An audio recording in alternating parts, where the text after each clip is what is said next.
The Ouachita Mountain stretched before us like a living thing, ancient and untamed. Rolling hills, dense forests, and towering ridges made up the landscape, all bathed in the golden light of the setting sun.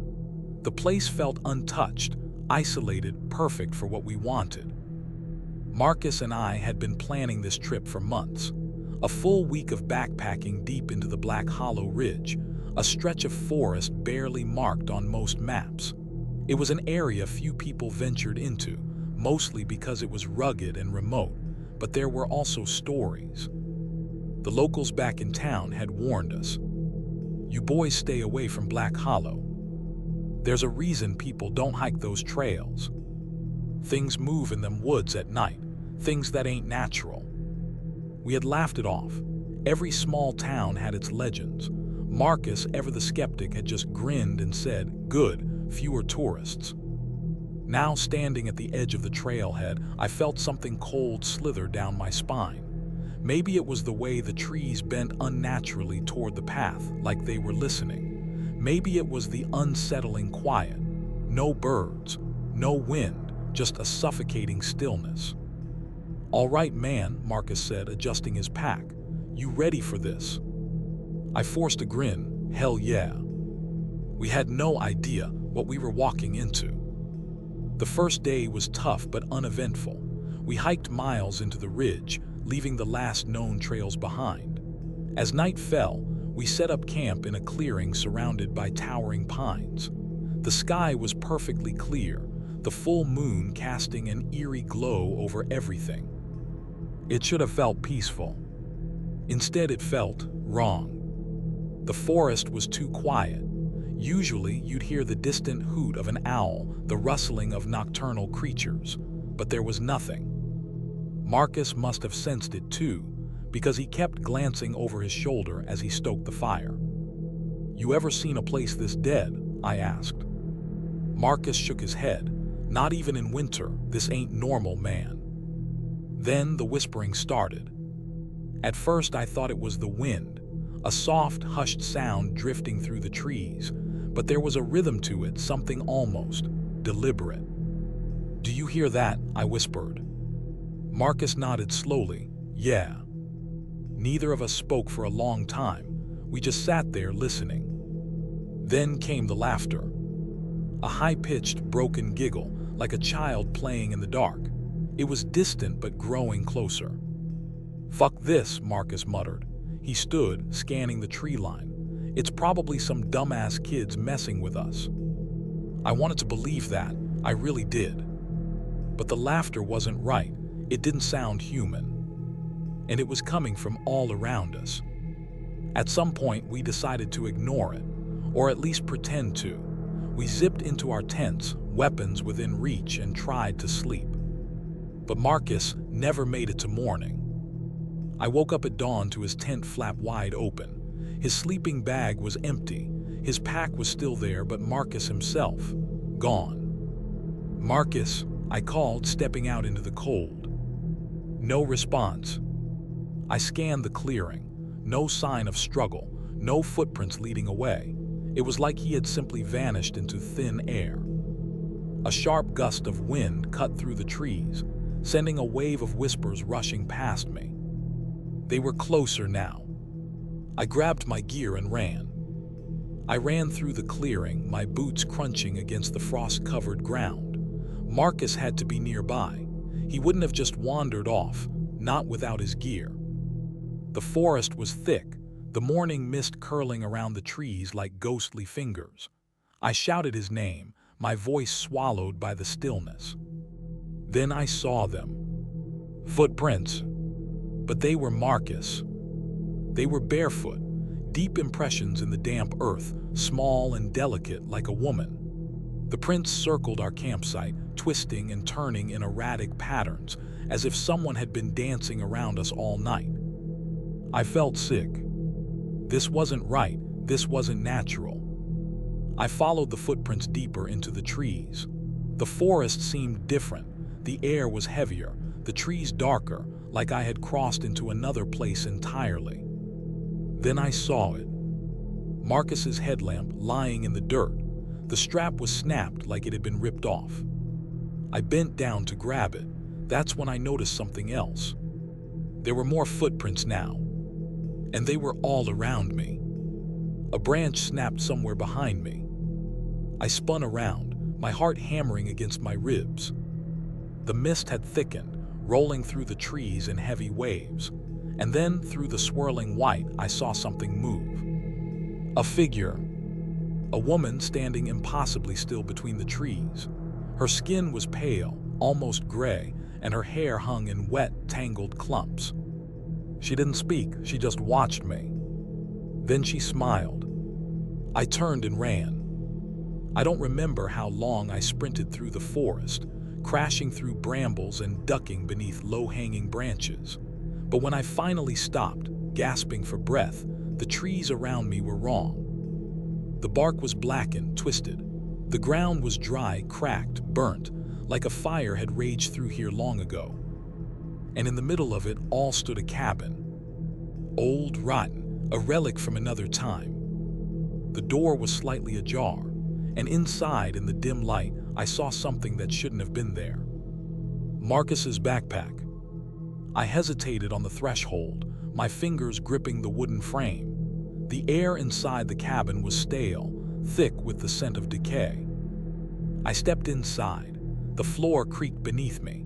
The walls were covered in symbols, strange runes carved into the wood, some smeared with something dark. Then I saw Marcus. He was sitting in a chair in the center of the room, his back to me. Relief flooded through me. Marcus. He didn't move.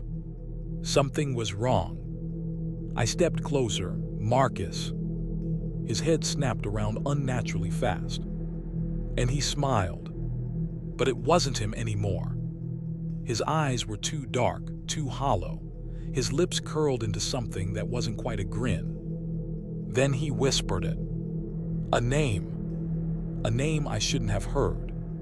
The name of something ancient. And the moment he said it, the whispering began again.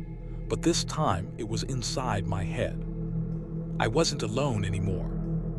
The whispering grew louder, crawling through my skull like writhing insects. I clutched my head, stumbling backward as Marcus, or whatever wore his face, rose from the chair. His movements were wrong, jerky, unnatural, like a puppet whose strings were being yanked by unseen hands. Marcus, my voice was barely a whisper. What happened to you? He tilted his head, that horrible smile stretching across his face. She's coming. The whispering became laughter, not Marcus's voice, but something else, something hollow and ancient. Then the door behind me slammed shut. Trapped. I fumbled for my flashlight, my hands shaking. The room was too dark, the weak beam barely cutting through the heavy shadows. Marcus took a slow, deliberate step toward me. His eyes weren't eyes anymore. They were black voids, as if something had scooped them out and left nothing behind. Then I saw it. A second face. Not on Marcus, but behind him, peering from the darkness in the corner of the cabin. A woman's face, half hidden in shadow, her mouth moving soundlessly as if whispering into his ear. Her eyes met mine, and suddenly I felt my body go cold. Not just cold, paralyzed. I couldn't move, I couldn't even breathe. I was drowning in the dark. Somewhere in the distance, I heard my own voice, but it wasn't me speaking. She's always been here. A memory, not mine, but someone else's, flooded my mind. A cabin, a woman, a witch, exiled into the mountains long before anyone had settled here. The townspeople had feared her, claimed she could walk in two worlds, the living and the dead. They tried to kill her. They failed. She whispered a name before she vanished into the forest. The same name Marcus had just spoken. The whispering stopped, and then in my ear, clear as day, a breath that wasn't mine. She's behind you. I turned. The woman was inches from my face. Pale, gaunt, her skin stretched too tight over sharp cheekbones, her lips cracked, blackened with dried blood. In her eyes, God, her eyes. They weren't human anymore. They were voids. The moment my gaze locked with hers, I felt something pull at me, like invisible hands clawing at my very being. She wasn't just looking at me. She was dragging me into something else. I screamed. The cabin vanished.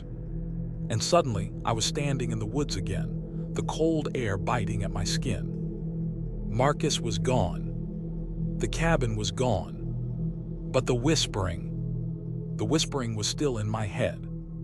The trees pressed in from all sides, too close, too dark. The air was heavy, thick with something unseen. I turned in a slow circle.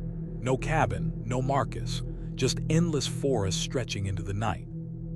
The whispering hadn't stopped. It was inside me now, crawling through my thoughts like a parasite. I pulled out my phone, no signal, of course. Then, in the silence between my ragged breaths, I heard footsteps. Not behind me. Ahead. Slow, deliberate, crunching through the dead leaves. I wasn't alone. A thin mist curled between the trees. It moved unnaturally, like it had purpose. Through the haze, I saw her, standing between two trees, watching me. The same woman from the cabin. Her body was wrong, too still, like a statue. Her hands hung at her sides, fingers too long, nails blackened and cracked. I tried to move, but my legs wouldn't obey. She smiled. A whisper slid into my ear, though her lips never moved. You never left. The trees shifted around me. And suddenly, I wasn't on the path anymore. I stumbled, my breath coming too fast. The ground was soaked now, each step sinking into something soft. I looked down. Mud, no worse. The ground was rotting flesh. Beneath my feet, faces stared up from the earth, empty eyes, gaping mouths. And then they moved. I fell backward as hands pushed through the soil, grasping, reaching. The whispering became screams, shrill and desperate. She buried us here. She won't let you leave. I scrambled up, slipping on the wet, decayed earth, but something was holding my ankle. I looked down. Marcus. His face was half buried, his mouth moving, choking on the filth. His fingers were bone-thin, clawing at my leg. Don't let her take you. A breath at my neck. I turned. She was inches away. I didn't scream. I couldn't.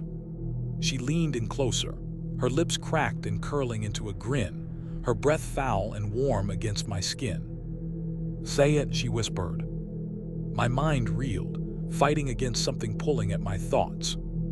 She wanted me to speak her name. No. No. Marcus's grip tightened around my ankle, yanking me back. Don't, he gasped. The woman's grin faltered. She didn't like that.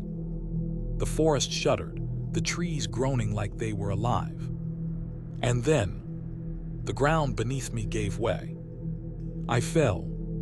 I hit the ground hard, not soil, not rock. It felt soft, too soft. The air was thick with rot, the smell of death and damp earth. I tried to move, but something shifted underneath me. Not something, someone. A hand gripped my wrist. I jerked away, but more hands shot out from the ground, grasping, clawing, pulling me down. I opened my mouth to scream, but something cold and wet slipped inside. Dirt. They were burying me alive. Then a voice cut through the whispers. Get up. The hands recoiled. The weight on my chest vanished. I gasped, coughing up dirt, and rolled onto my side. Marcus. He stood a few feet away, his silhouette barely visible in the dim, unnatural glow of the underground chamber. I scrambled to my feet, but something was wrong. His posture was stiff, unnatural. And his face.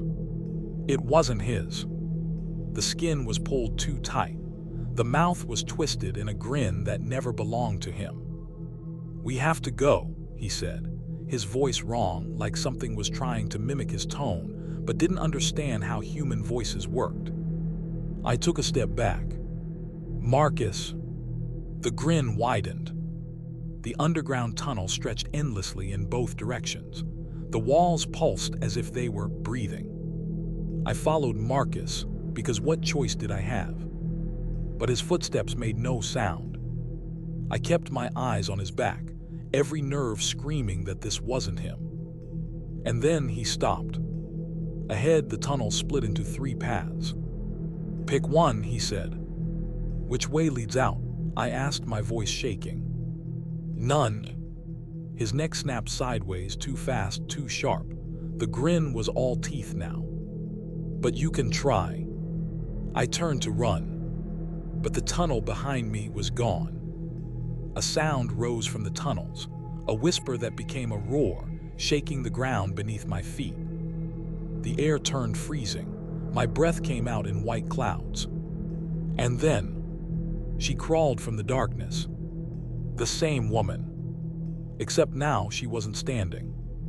She was dragging herself forward, her limbs twisted and jerking, like a spider missing half its legs. Her mouth unhinged, blackened teeth clicking together. "You never should have come here." My body wouldn't move. Her fingers brushed my ankle. And suddenly, I was falling again. When I opened my eyes, I was back in the cabin. The fire was out, the air was silent. Marcus was sitting in the corner, his face buried in his hands. I sat up fast. "Marcus." He looked up. His eyes were hollow, sunken deep into his skull. "She let you go," he whispered. I shook my head. None of this made sense. What the hell is happening? What is this place? Marcus hesitated. And then, in a voice so broken it barely sounded like him anymore, he said, "We were never supposed to find it." Outside the cabin, the wind shifted. No, not the wind. Laughter. She wasn't done with us yet. Marcus's words hung in the air like smoke. We were never supposed to find it. The laughter outside grew louder, warping, twisting. It wasn't just her anymore. Others had joined. I staggered to my feet, my legs shaking. The cabin felt smaller. The walls seemed closer than before. I reached for the door, but there was no door. Just a wall of rotting wood, pulsing like it was alive. My breathing hitched. We were trapped. "This isn't real," I muttered. "It couldn't be real." Marcus stared at me, his skin pale as wax. "It's real enough," he said. And then the walls breathed in. The cabin collapsed inward, swallowing us whole. I woke up in the dirt. The sky was light morning. The air smelled fresh, crisp, untouched. Marcus lay beside me, eyes closed. For one terrible second, I thought he was dead. Then he sucked in a breath, coughing, eyes flying open. I scrambled back. "Marcus." His eyes focused on me, and for the first time they looked normal. No more hollowness, no more horror. Just fear. He sat up, shaking, looking around. The cabin was gone. No ruins, no foundation, nothing. The trees stood untouched, as if we'd never been there. The wind blew through the leaves. No laughter. Just silence. We staggered to our feet, weak, exhausted, but alive. Neither of us spoke. We just started walking. Away from the mountain. Away from whatever we had found. Neither of us ever spoke of it again. And neither of us ever went back. Because some places don't exist on maps for a reason. And some things aren't meant to be found.